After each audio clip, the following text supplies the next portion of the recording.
లగచర్ల లడాయి గిప్పట్ల ఒడిచేటట్టు కనబడతలేదుల్లా. భూములు ఇచ్చేది లేదని గిరిజనులు, భూములు తీసుకోకుండా ఇడిచిపెట్టేది లేదన్నట్టు సర్కారు. మొత్తానికైతే గిరిజన గ్రామాల యుద్ధ వాతావరణమే ఉన్నది. ఇవాళ అక్కడి పరిస్థితి ఎట్లున్నదో మీరే చూడండి రూపాయలు.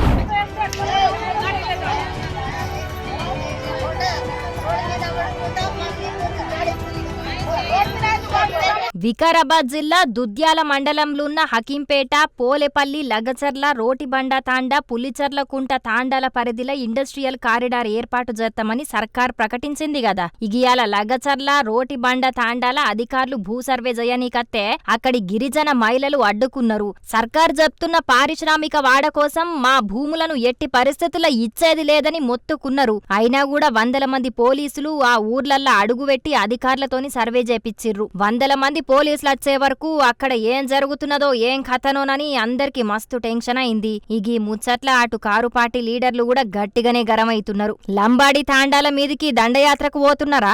వందల మంది పోలీసులను పెట్టి అమాయకులైన గిరిజనుల నోరు నొక్కి వాళ్లను భయపెట్టి భూములు లాక్కుందామని చూస్తున్నారా? లగచర్ల లడాయి తర్వాత కూడా మీకు ఇంకా బుద్ధి రాలేదా అని కారు పార్టీ లీడర్లు ప్రశ్నిస్తున్నారు. అభివృద్ధి కోసం భూములు తీసుకోవాలనుకుంటే రైతులను ఒప్పించి మెప్పించి తీసుకోవాలి, అంతేగాని పోలీస్ పహారా నడమ గిరిజన బిడ్డలను భయపెట్టి భూములు లాక్కుంటామనుకుంటే ప్రతి బిడ్డ ఒక కొమురం భీం అయ్యి మీ భరతం వట్టుడు ఖాయమని హెచ్చరించిండ్రు. ఇది ఇట్లుంటే శివన్నగూడెం ముంపు గ్రామ బాధితుల గోస చూడుండ్రి.